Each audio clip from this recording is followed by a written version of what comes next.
महादेवी मधुरी नावाची हत्तीण ही कोल्हापुरातील नंदनी गावातील एका जैन मठात 1992 पासून होती.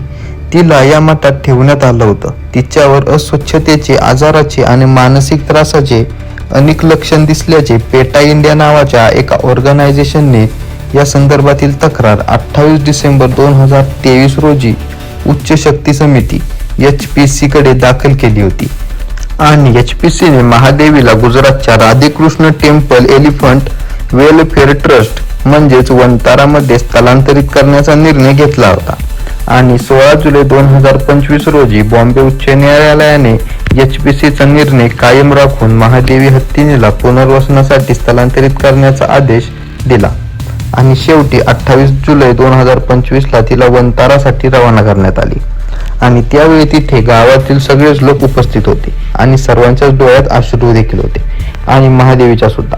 महादेवी आणि गावकरी यांचा 35 वर्षांची सोबत संपली आणि याचाच निषेधार्थ शिरोळा तालुक्यातील 6529 लोकांनी आतापर्यंत जिओमधून एअरटेल मध्ये सिम कार्ड पोर्ट केले आहेत.